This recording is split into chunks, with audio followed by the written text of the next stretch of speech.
The R36S is one of the most recommended devices, and for good reason. It's affordable, but offers a lot of bang for the buck, and it really isn't that many bucks. For those of you out there that recommend this device, I wanted to like it, and I do. It is a fine device for what you pay, and for what you get back. The problem I have, personally, with the R36S is, I just don't love it. And there's nothing wrong with that. There's plenty of things in this world that are really good, that you don't love, but you can like them. The problem with the R36S that I had was, I didn't bond with it. I can play the classic Nintendo handheld games I want to play on a device of this form factor, but with the build quality, and in particular those analog sticks, the device drags me back to reality. That isn't an homage device, it's a compromise of compromises. But I do have to crown it the compromise king. It plays everything up to NDS quite well, and in particular, the Nintendo DS titles I never picked up when I was young, I'm able to play now. I was at the age where I got the NDS, got Mario Kart DS, and Pokemon Diamond, but the rest of the catalogue was lost on me. I did eventually pick up the 3DS later on, but I'd missed out on a lot of the DS era.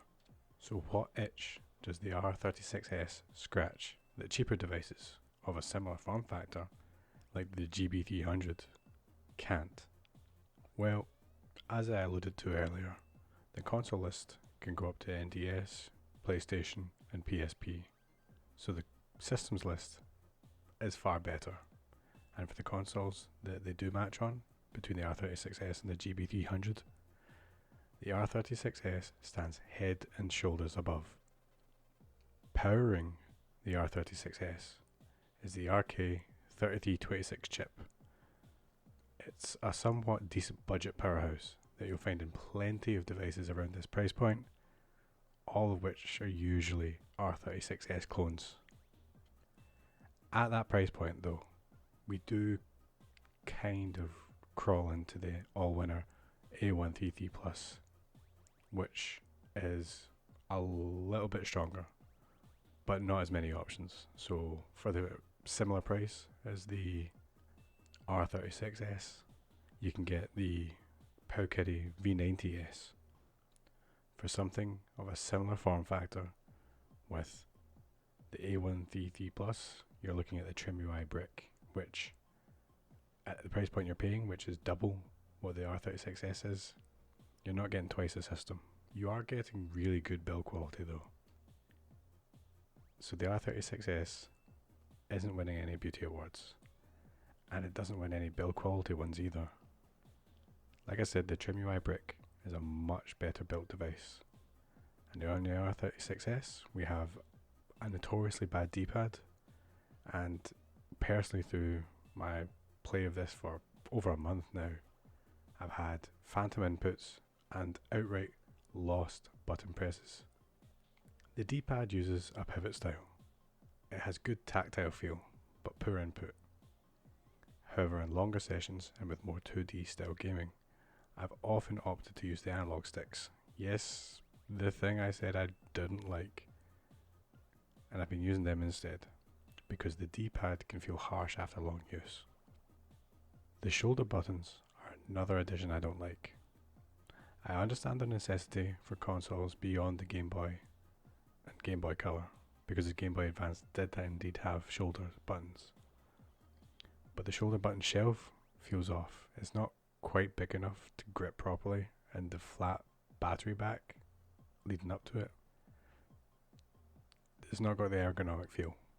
It just feels off. This lack of ergonomics on the back leaves the soft part of your fingers resting on the surface that heats up the battery for your lower fingers, and then the screen for your upper fingers that are leaning on the shoulder buttons. All of this on the consoles that the R36S is compromising for, such as the PlayStation or PSP. Those are the deep waters that it starts to heat up in. So for almost 5 minutes now, I've said things that I've not liked about it. But why is this device so beloved? It isn't a looker, it's not the comfiest, and in my eyes, it's too busy on the front for such a small frame. What does it have going for it? It's got a great price point, it's got usability, so very easy to use the system straight out of the box, and it has an extensive systems list. The one thing every company wishes they could get right out of the box, the R36S has in spades. And it's not just limited to price or ease of use in terms of what you can do with it out of the box. ArkOS, which I did get on this device straight out of the box, is often lauded as the go-to operating system for lightweight systems that are punching above their weight. From a range of consoles ready to go and a host of games included, this device is the plucky underdog in an 80s movie, that nerd turned cool kid in the teen film. Why then do I call it the compromise king? This is because retro gaming on emulation handhelds is by its very nature a niche hobby, and it's one that's built on compromise. We choose emulation instead of the original hardware, and specifically the R36S loses style points and build quality to accommodate those pesky consoles that laugh at 32-bit and below systems. Dual analog sticks and that extra function button on the face, coupled with 4 shoulder buttons on the rear, they're all compromises of comfort made to increase usability and functionality. Now don't get me wrong, I don't intend compromise to be taken as a bad thing for the R36S. It's a solid device, one I'd recommend depending on who you are and what the circumstances of your retro emulation journey is going to be. The handheld is not perfect, far from it, but it does have some serious accolades going for it. The screen, the operating system, and the battery life, especially considering the power draw on some systems. These are all things that they can happily write home about. So once again, the R36S, who is it for and why is it so beloved? And I think it's precisely because it is the compromise king. It can accommodate so many people for so many different reasons. If you've enjoyed this video, please leave a like and subscribe if you want to hear more from me and more reviews for upcoming handhelds. Thanks for watching.